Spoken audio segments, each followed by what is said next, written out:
Why do you need a media message?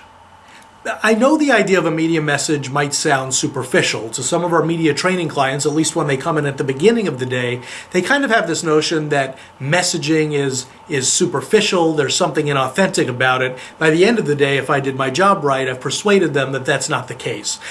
Let me answer that question that I posed a moment ago. Why have a media message?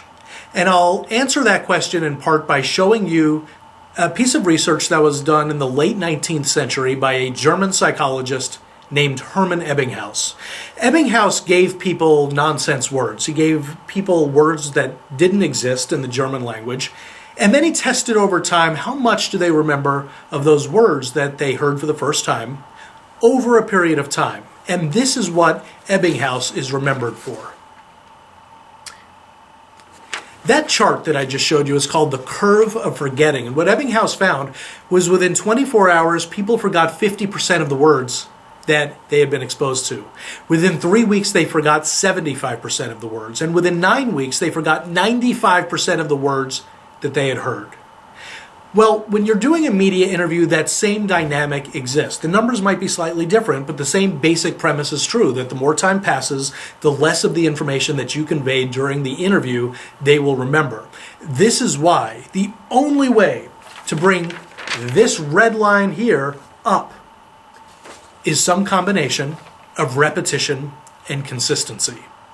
If your messaging, let's say on your website, is different from the messaging you use during media interviews or during public appearances or in your annual report, you never have a chance for that red line to move up because you haven't allowed the messages to be repeated frequently enough. If this wasn't the case, then advertisers would just run an ad one time and stop.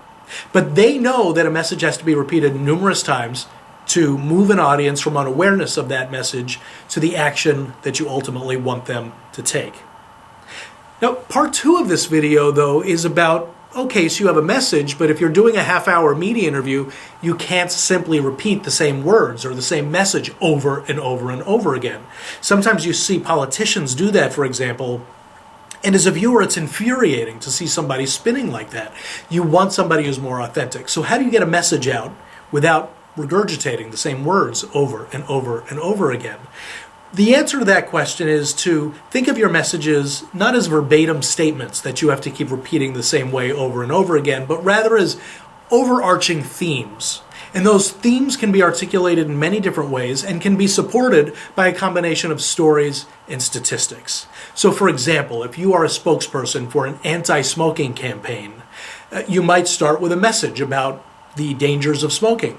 In your second answer, you might give a statistic about the number of people who die of lung cancer in your country each year. In your third answer, you might tell a story about a young person who started smoking at the age of 12 and who had emphysema by the time they were 28. So every answer that you give, you're saying something slightly different, but all of those answers are reinforcing the same basic theme. This is a way of you to be able to drive that red line up and allow repetition and consistency to work for you. If you enjoyed this media training tip, I hope you will visit the Mr. Media Training blog if you're not a regular visitor there.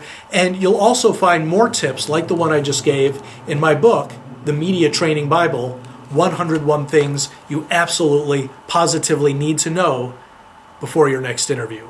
Thank you very much for watching.